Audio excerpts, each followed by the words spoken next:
Olá para todos, sou a professora Darilane e hoje vamos estudar a história. Mas calma, o assunto de hoje é algo que todo mundo gosta, né? Futebol. Domingo agora, dia 20, iniciamos o quê? A Copa do Mundo, as partidas referentes à Copa do Mundo. Mas até chegarmos ao modelo hoje conhecido, foi um processo um pouquinho longo e demorado. Então, hoje vamos conhecer um pouquinho a história referente aos jogos da Copa do Mundo. Vamos lá? A origem da Copa do Mundo teve início com a fundação da FIFA, que a FIFA é a Federação Internacional de Futebol Associado, no ano de 1904.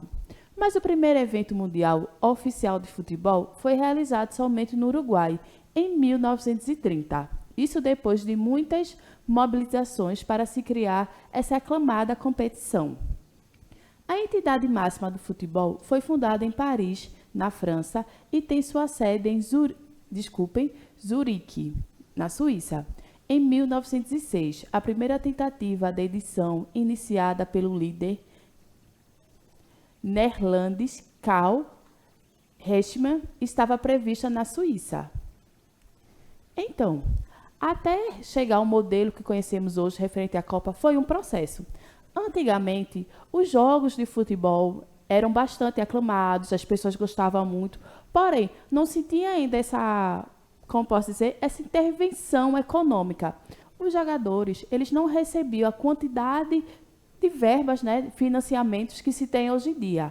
Para eles sair de seu país para ir para outro país jogar, era um processo, porque a parte econômica pesava muito. Primeira Copa do Mundo. A primeira edição da Copa do Mundo foi disputada no Uruguai, em Montevidéu, no ano de 1930. Apenas 3 equipes nacionais reuniram-se nessa ocasião, sendo que somente 4 países europeus atravessaram o Oceano Atlântico de navio para competir o torneio. Bélgica, França e Romênia embarcaram no navio chamado Conte Verde. Então, foi como eu citei anteriormente, a parte financeira influenciava muito essa questão dos jogos. Para eles saírem do seu local de origem para ir para outro país, era um processo. Porque, lembrando que naquele tempo não se tinha tanto investimento em futebol como nós vemos hoje. O jogo de futebol, os ingressos, não era do modo que a gente visualiza hoje em dia. As coisas eram muito diferentes. Então, para eles sair do seu local para ir para outro, eles precisavam de quê? De investimento, de dinheiro. E vários países não conseguiam investir nos seus jogadores. O jogo ocorreu em 30 de julho, no Estádio Centenário, que foi construído às pressas para o Mundial. O Uruguai abriu o placar, mas a Argentina reagiu consecutivamente e marcou 2 vezes para liderar por 2-1 até o final do primeiro tempo. No entanto, na volta do intervalo, a seleção da casa voltou muito bem para o segundo tempo e virou a partida de 4-2, conquistando a primeira Copa do Mundo da história. Então, a organização da Copa, né, com vocês, como eu já citei, vocês estão vendo, foi algo bem, assim, não foi algo bem demorado, mas foi algo longo. A ideia de se formar uma Copa do Mundo, de se formar uma disputa entre países, até a realização do evento, foi algo bem demorado. Porém, aquela questão, né, vamos realizar o evento em tal dia. Então, o Uruguai teve que correr para deixar tudo organizado. Então, às pressas, ele fez esse estádio para ser realizado a final dos jogos. E ele era o anfitrião, né, era o país sede da Copa e foi o vencedor. O papel da Itália na história da Copa do Mundo. Sim, a Itália fez o seu nome na Copa. A Itália participou pela primeira vez da história da Copa em um clima de crise econômica e de ascensão do fascismo na Europa. Então, a Itália traz consigo, referente à Copa, vários, não é problemas, mas várias referências podemos utilizar. A segunda Copa do Mundo foi realizada em 1934 na Itália. Aliás, nessa edição, o Uruguai, primeiro campeão, ficou de fora em forma de protesto, já que outras seleções não participaram da sua Copa. Foi como eu citei anteriormente, vários países não conseguiram se deslocar do seu país de origem para outro, para realizar a partida. Daí, como uma forma de protesto pela Itália não ter participado, o Uruguai, campeão, né, resolveu não participar. Na época, o regime fascista e a crise econômica dominavam a Europa. Portanto, o governo ditador da Itália transformou os estádios dos Jogos em uma verdadeira arena política, para acelerar o nacionalismo italiano. Já no último dia de disputa, o país sede jogou contra a Tchecoslováquia. Até então, a seleção italiana vinha dominando os campos, mas só conseguiu a vitória na prorrogação. Assim, o placar final ficou de 2-1 para a Itália. A Copa do Mundo teve uma pausa por decorrência da Segunda Guerra Mundial. Foi uma pausa em torno de 10 anos. Por quê? A partir do momento que a Guerra Mundial começou a acontecer, já não podia se reunir os países. Existiam vários conflitos entre países X e países Y. Então, a Copa do Mundo teve que esperar um pouco para ser realizada. Os Jogos da Copa teve uma pausa no ano de 1942, quando aconteceria sua quarta edição.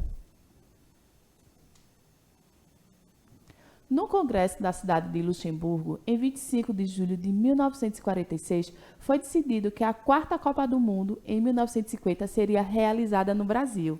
Sim, essa foi a primeira vez que o Brasil sediou a Copa do Mundo, em 1950.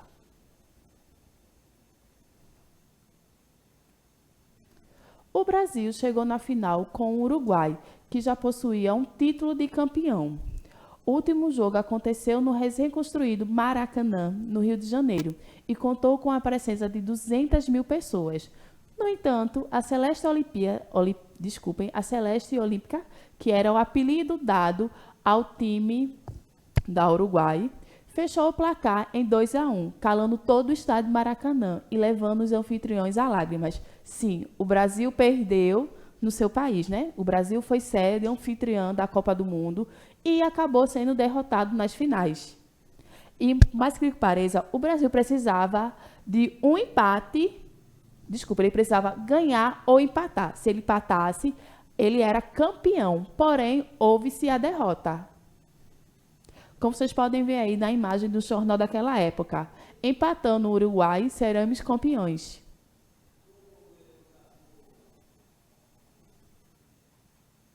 Existe na Copa do Mundo um famoso milagre de Berna. Vocês vão entender um pouquinho o que é. A edição de 1950 do Mundial foi realizada na Suíça. O time da Hungria era o favorito do torneio, também chamado de o time de ouro.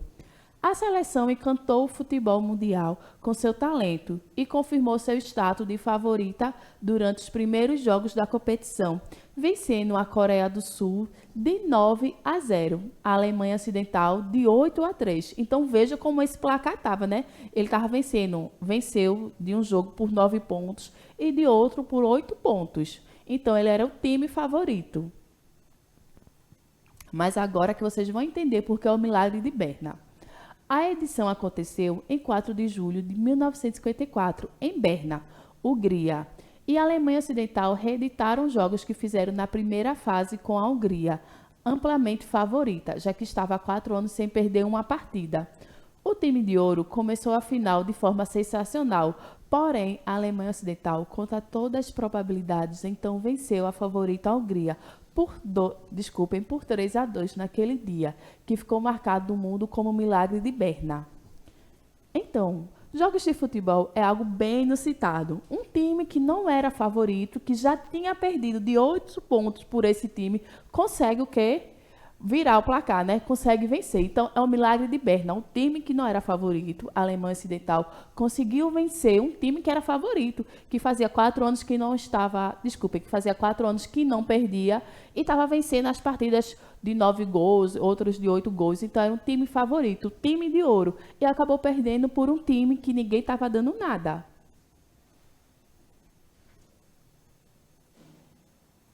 Brasil vitorioso. A sexta edição da Copa do Mundo foi em 1958, foi na Suécia, a União Soviética. Então, Brasil só conseguiu ser vitorioso a partir da sexta edição.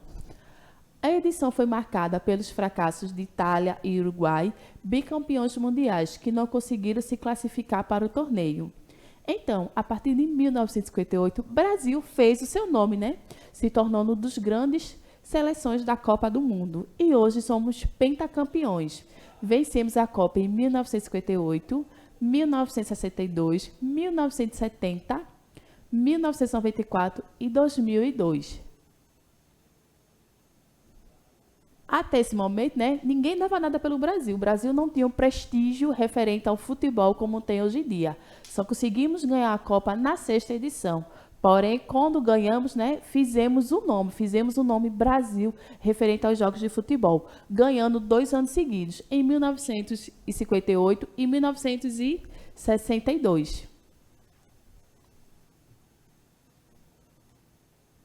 E em toda a história da Copa do Mundo, o Brasil foi o país sede da maior competição de futebol mundial em 2 ocasiões, em 1950, na 4ª edição do evento, e no ano de 2014, na sua 20ª edição. Infelizmente, fomos o país sede dessa edição e nas 2 vezes perdemos a Copa em casa. Esses são os campeões mundiais referente à Copa do Mundo. O Brasil é o que possui mais títulos. Brasil, Itália, Alemanha, Uruguai, Argentina, França, Inglaterra e Espanha.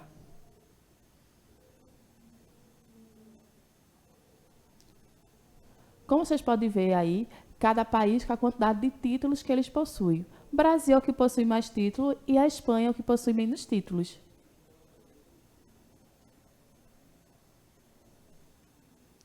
A escolha sede do país da Copa do Mundo é um momento mágico e interessante, porque a partir do momento que você está sediando o evento, os outros países do mundo, né, as outras pessoas, população, está conhecendo a sua cultura, está conhecendo quem você é, a sua história.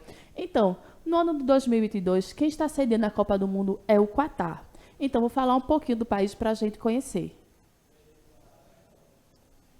Catar, ou Qatar, é um país da Ásia Ocidental, envolvido pelo Golfo Pérsico. O país, apesar de pequeno em tamanho e números de habitantes, é considerado o mais rico do mundo. O país é considerado um emirado, tendo seu território administrado por um membro da classe dominante. No caso, um emir, não é presidente lá, são emir que administra o país. Então, apesar do Catar ser um país pequeno em população e territorial, porém é o país mais rico do mundo. Então, a gente pode ter noção, né, que essa Copa está sendo muito investida e quando conseguimos ver os jogos, nós conseguimos visualizar como é rico esse país. Atrelado à Copa do Mundo, existe o quê? Os mascotes. Quantas vezes não esperamos para descobrir quem vai ser o mascote da Copa? Os mascotes da Copa são uma atração a mais. Vale lembrar que o mascote escolhido pela FIFA representa a cultura do país que sediará a Copa do Mundo. A cada edição, o personagem se torna uma figura tão importante quanto as estrelas de campo. Então, o mascote escolhido para a Copa do Mundo, ele tem referências na cultura local, na cultura sede do país. Nessa imagem, conseguimos visualizar os mascotes que já existiu. Lembrando que os mascotes não foram algo que sempre existiu na Copa do Mundo. Ele surgiu a partir da 4ª edição, mas é algo bem interessante, quando a gente consegue atrelar um mascote e conseguimos visualizar as características da cultura local. Então, esse é aquele momento, né, que eu vou me despedindo de vocês. Tenho certeza que a boa parte de vocês vão assistir o jogo e que venha, né, o Hexa para o Brasil, que a gente consiga ganhar essa Copa. Agradeço a todos por ter assistido e tchau, tchau para todos. Até a próxima.